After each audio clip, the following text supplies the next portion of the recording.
everybody. You are in the CNI virtual spring meeting. We're going to give this maybe one more minute to let folks trickle in before we get started with this afternoon's webinar.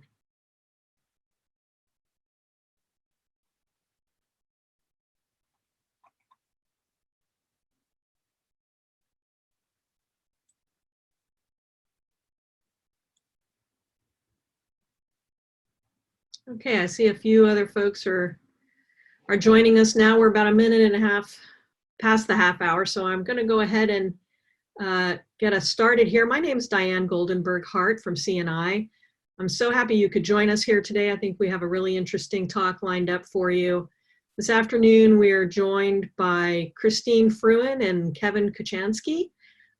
Christine comes to us from ATLA and Kevin from Notch 8.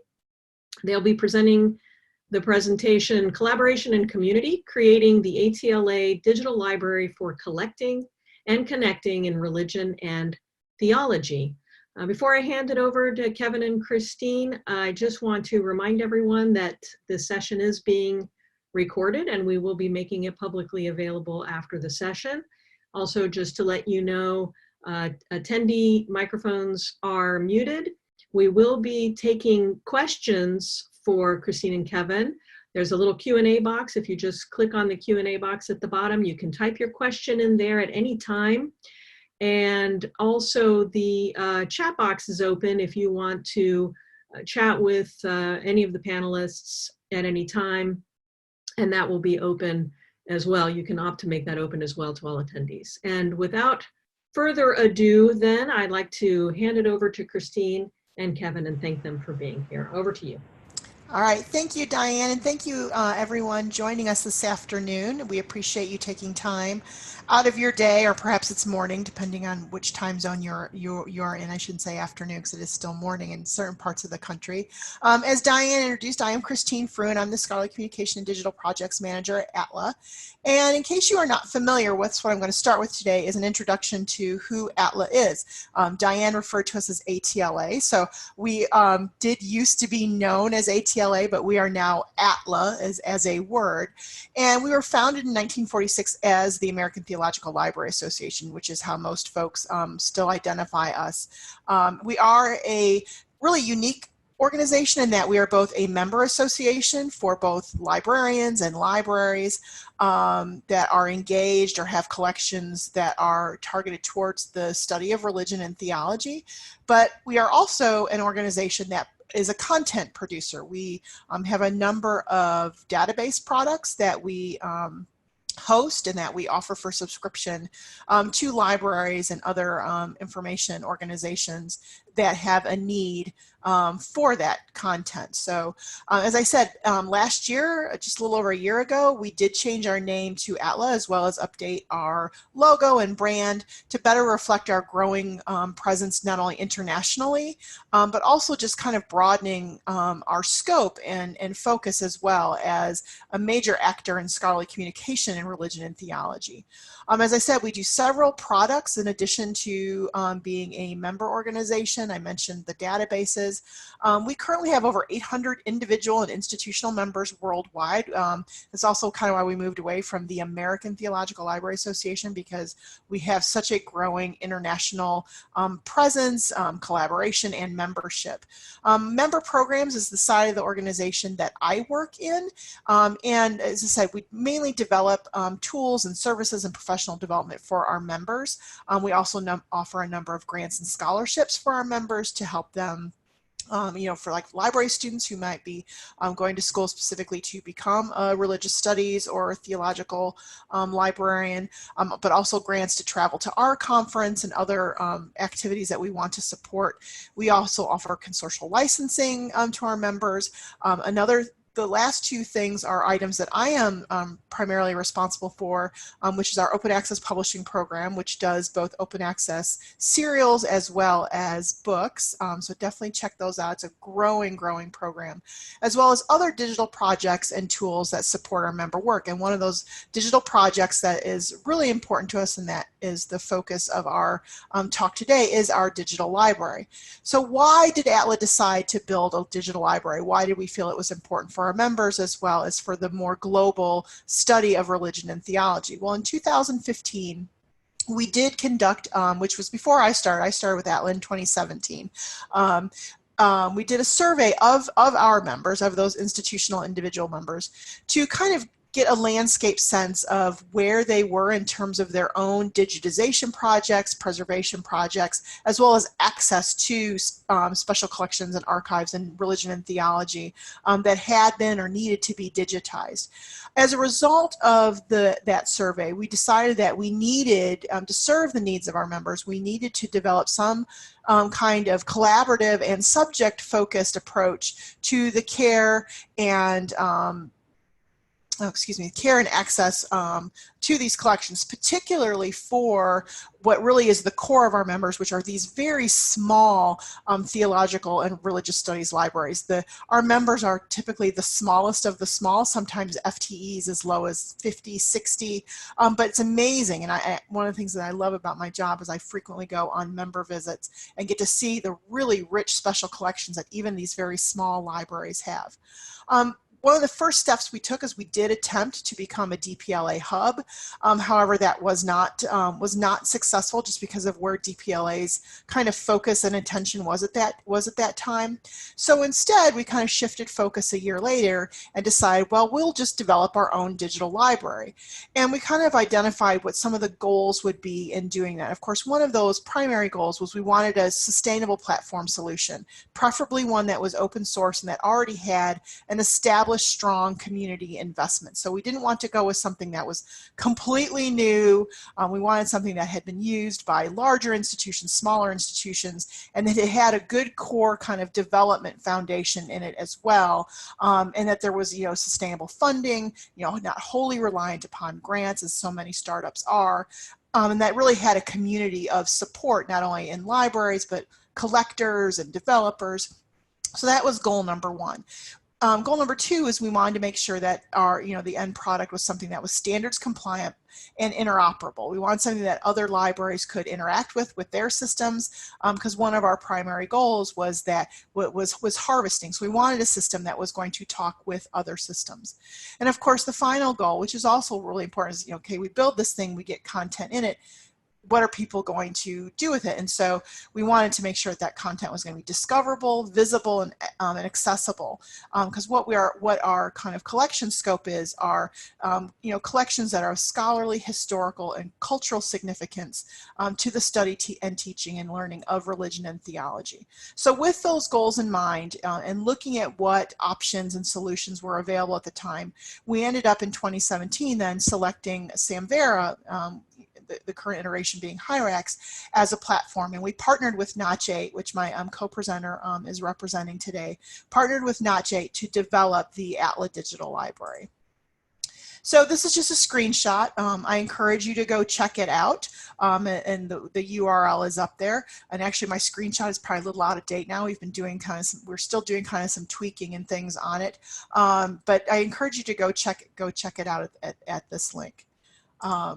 So how are we using, as I said, this was really an outgrowth of member needs, but we do certainly anticipate that folks other than our members worldwide are going to use what is found in there. So how are we utilizing the digital library to serve our members and its other users?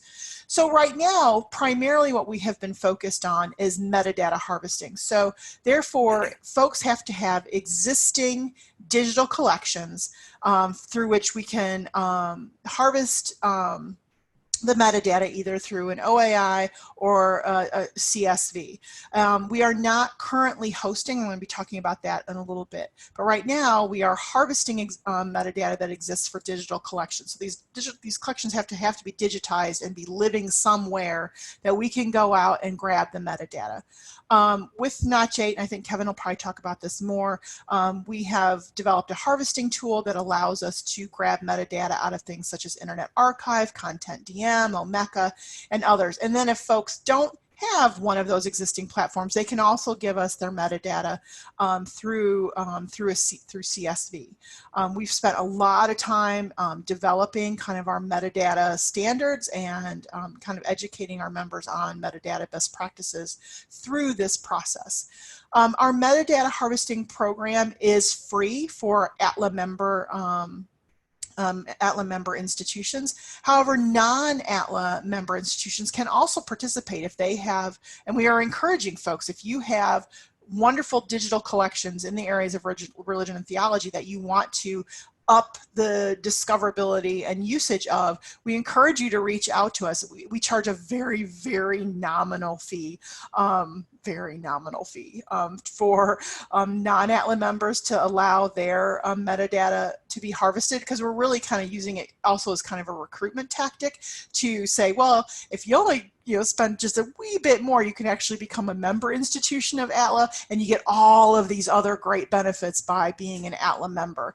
So it's kind of a hook for us, and that's why we keep the fee so low for non-members, is to kind of also use it to increase our institutional member base. And again, as I said, the goal being to increase discoverability, visibility, and accessibility of these existing digitized collections through a cross-collection search at our digital library. So we are all these cultural heritage institutions and libraries and other archives. Folks that are interested in religion and theology can search across multiple collections at once through this single platform.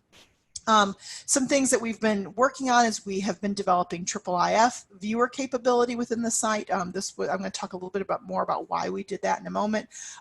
We have faceted searching, and one of our goals is to perhaps improve that. But right now we're driving, since it's metadata only, and folks are seeing a thumbnail, and then if they actually want to go and interact with the full item, we're actually driving folks back to the original source, back to the host of where those digital collections are. So we're also helping those institutions we've partnered with by driving their usage statistics up, which they may need to demonstrate to their own parent institutions to perhaps keep their digital library, their own digital collections going and funded. One of the things that has been really helpful for us is that we've been utilizing the digital library as a way of getting involved in some really exciting grant projects, particularly some CLEAR grant project.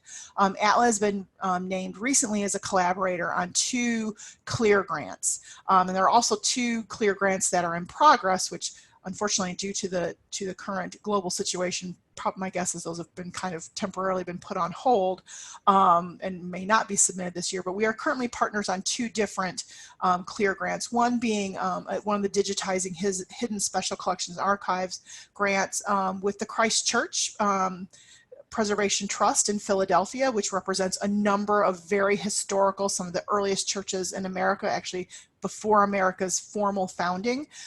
So they were the grant recipient, and they have really been spearheading a lot of the kind of help bring our digital library out of beta by us partnering with them on that grant, and they are the impetus behind us getting the IIIF viewer capability, because they needed that for their to allow users to interact with all the historic records that they have digitized, so that people can zoom in and read text. And right now they're working on transcriptions of those texts as well, and that's kind of part of our future development that I'm going to be talking about later. Also, Brooklyn College which is part of the CUNY system in New York.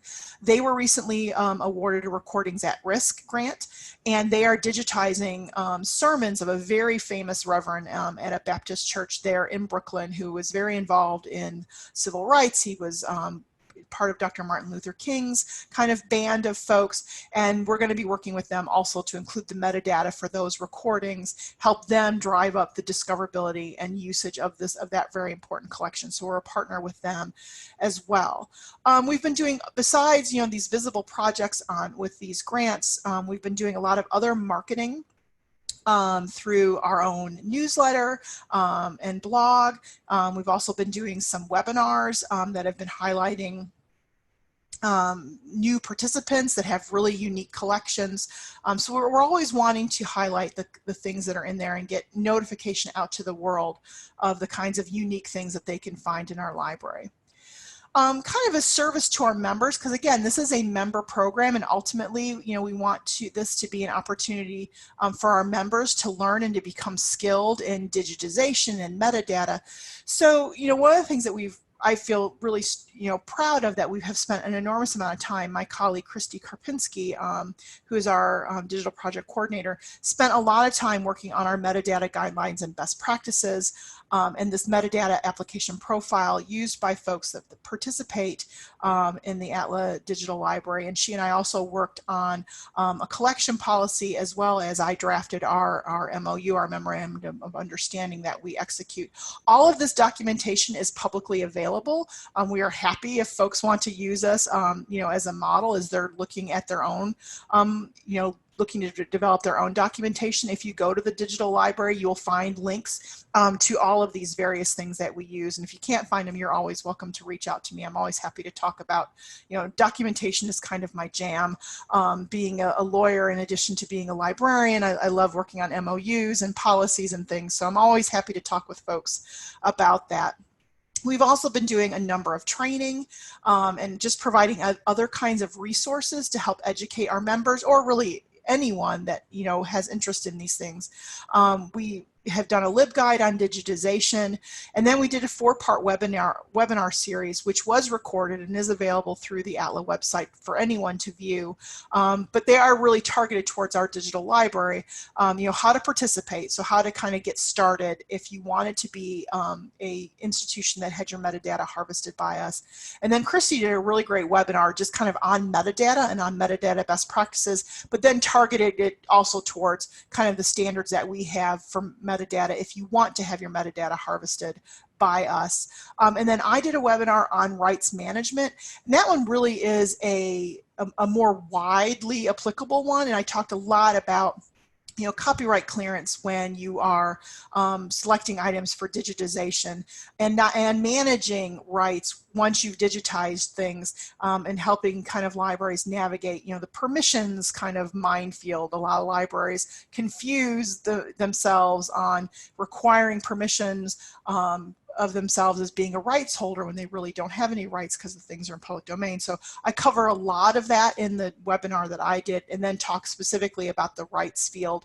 in the digital library, and our utilization of rightstatements.org, and kind of how folks can select the appropriate statement to include in that field in their metadata for inclusion in the digital library. And then last in that series, another staff member of mine, Ray Simone Cree, talked specifically about how do you use the digital library to support teaching and research, and did some examples of searches and such. It's a really great 4-part series, and like I said, it's publicly available through the Atla website if you ever wanted to check those recordings out.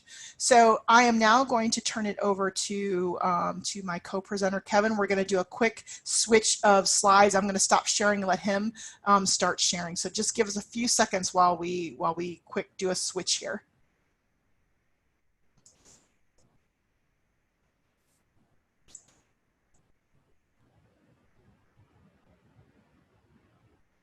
Great, thank you, Christine. Can you just confirm that you're seeing that in full screen view? I can see it, yes. Great.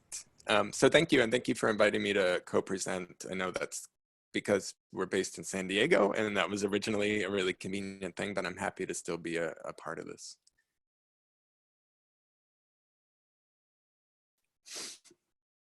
Notch 8 has been a partner on this, like Christine said, going back a couple years now, and we've helped develop work around various custom imports, but also several additional unique features that are pretty noteworthy to a Samvera application that we've been able to assist with here. Bulk racks is what's now known as bulk racks as an importer. Christine mentioned this briefly. It's a user-friendly way to import OAI PMH metadata records. It allows import by collection, including a collection thumbnail, image, and a link out to the full work online. It allows the addition of a standardized right statement to be implied across the import as needed. It imports qualified and simple Dublin core via OAI PMH and CSV file. Import status is monitored in the admin dashboard, and there's a view of that in the slide that you can kind of see. You can track the progress and status of various aspects of the imports.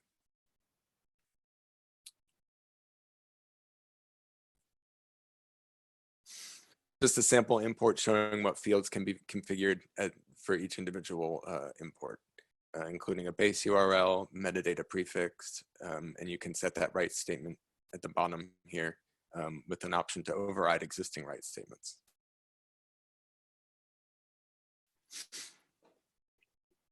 Breadcrumb customization, that's an idea that was the default format of breadcrumbs wasn't sufficiently functional to allow users to access up the hierarchy that includes collection information on how to get to a specific work or get back to the higher level.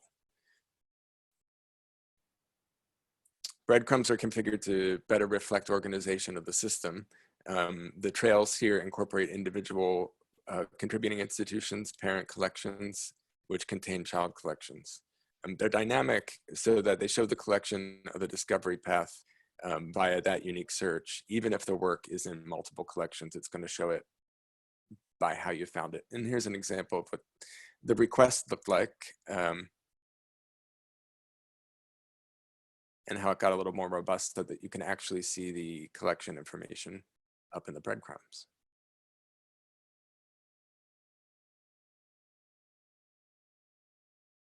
A couple other additional customizations that we were able to implement that were by Atla's request was neater descriptive URLs for the institution and collection pages. You can see how that kind of gobbledygook becomes something much more human friendly. The addition of thumbnail images to instead of the default Hyrax icon. If anybody's been in Hyrax, they've probably seen this box icon, and it's a much more robust user experience to be able to see an individual icon that represents a collection. Modification of a file download link for works aggregated from external collections, where a file download button would typically is now a button to view the full item, which links out to the external source. And here's an example of what that looks like in Atla. And then if you click the full view full item, it pushes you out to a link to the host collection.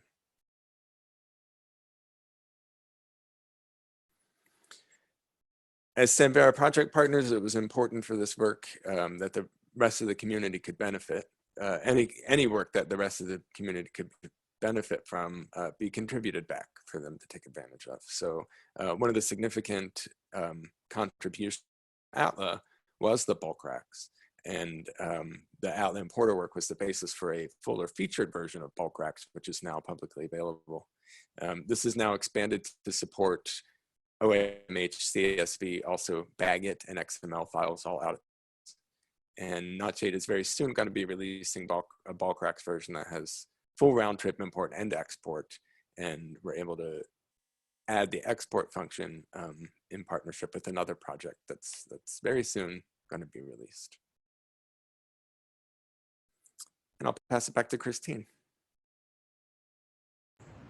Okay, thank you. So as I kind of hinted at, we do have some future plans with the digital library. We just concluded some usability testing and got some really interesting feedback on that, and identified a number of improvements with searching and just with some aesthetic things that we want to perhaps implement based on that usability testing. And we are currently actually working with Kevin right now, scoping out and speccing out those improvements in that development work. So we look forward to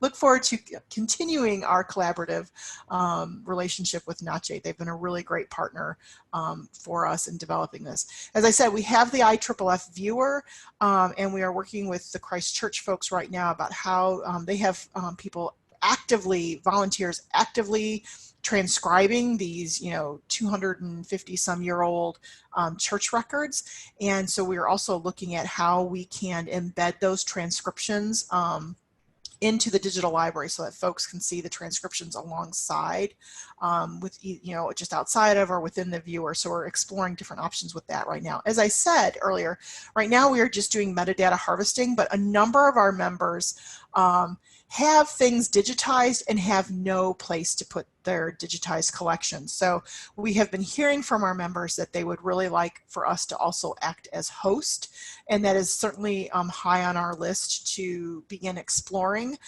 It will probably be a member-only benefit at this point in time, and we're, one of the things that we're talking about is that there's going to have to be some fee involved, just because server space has a cost. So we're looking at a purely cost recovery model. Our intention is this is not going to be a money-making thing for us, and so we're trying to investigate and just kind of also do some landscape analysis of how hosting would look for us, for our members. What is the common service storage size that they may need, and what kind of time and staff investment of time and resources is it going to take? So we hope to perhaps, unfortunately with the current global situation where, we, as a lot of organizations, are kind of having to reevaluate some things budgetarily and so forth. And so we're hoping to perhaps launch this in early 2021, but we'll have to see. But it's something that we definitely want to do.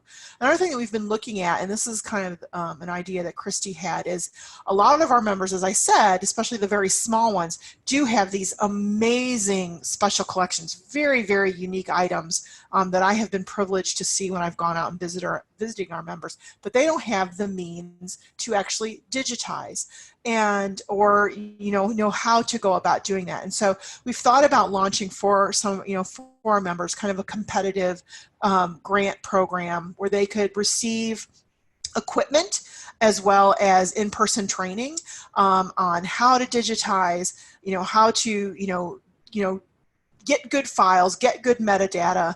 And so we are going to look at also launching at kind of these micro grants program for our members to get them up and running, to get a small digitization lab in their libraries. So those are kind of some of our future plans to support our members' work. So that's really all that we have at this point, just kind of giving you an overview of why we built a digital library, how we built it, how we're using it to support our organization and kind of the mission of our organization. And also, Kevin was kind of getting into some of the more technical things about, what we did, some of the unique things we needed to support our members, but also just kind of the capabilities that are out there if you are looking at doing this. So I don't know, Kevin, if you have anything last that you would like to say, and then we can take some time for questions. I don't. I'm happy to be a part of this project. NACHE has been invested in this for some time. I look forward to continuing to work with Christine and Christy and the rest of the Atla team. We do have a question, Christine, in QA about Omeka is on the list of metadata harvesting. Is that Omeka Classic, Omeka S? Both are either. Do you know the answer to that? I think it's, I want to say it's just, I only one I've ever heard Christy talk about, and I should message her since we're sitting here. I could probably message her and ask her. I don't know if it says in our documentation. I attempted to put a link to our documentation in the chat, and I realized I only sent it to like Kevin and Diane. I didn't do it to everybody, but I think Diane was kind enough to repost it out there. It might specify in our documentation, but Patrick, if you want to email me, I will talk with Christy and find out if it's both Omeka Classic and Omeka S, or if it's one or the other. Or like I said, I can probably quickly message her and ask her if she's available. I might be able to get an answer out of her. But that's a good question. Let me see if I can get an answer. Actually, it looks like, and this is Diane back again, sorry about that. Thanks for that great talk, really interesting. But it looks like Patrick has weighed in again. He said the drop down Kevin suggested it's classic OAI, but not sure. Very So observant. maybe it's in there somewhere. And thanks for that question, Patrick. And the floor, of course, is open for questions. If anybody else has a question, please go ahead and type it into the Q&A box or drop it there in the chat box. And while we are waiting for more questions or comments to come in, I just want to take a moment to remind everyone that this webinar is part of CNI's virtual spring meeting ongoing through the end of May. We will have lots more webinars to come, and dropping and pasting here a direct link to the schedule for the rest of the meeting if you want to check that out and see what else we have in store. Our next webinar will take place this Friday afternoon when we will hear about, no, sorry, I'm wrong. I'm confused about this. Thursday, we'll hear from Martin Klein on the persistence of persistent identifiers of the scholarly web. So join us for that and many other webinars. So Christine, Kevin, this is quite an impressive undertaking, an amazing gift to the community. I was just taking a look at the digital library a little bit while you were talking, and there are truly some treasures already in there. I urge everyone to take a look and poke around. It's just amazing what you're delivering through that tool to the entire community. So thank you very much for that, and looking forward to seeing some of the other collections that you'll be able to surface through your work with your members. Thank you. Just tremendous. I don't see any other questions coming in right now, so. Yep, and I put a question out to Christy in our teams, and I haven't heard back from her, so I'm sorry, Patrick, but feel free to email me, and I should be able to answer that. Yeah, that sounds great. I think, yeah, we've got the contact information for both Christine and Kevin up on the screen there if you want to reach out to them. And I will be closing down now the public portion of this webcast. I'll be stopping the recording. If anybody wants to hang around and approach the podium, as it were, and have a chat with Christine or Kevin, just raise your virtual hand and I will bring you, I will unmute your microphone and welcome you to chat with them. And with that, I will thank Christine and Kevin once again for being here. Thanks to all of our attendees for being here. We hope to see you back at another CNI webinar soon, and be well, everyone. I'm turning off the recording now. Take care. Thank you. Thank you.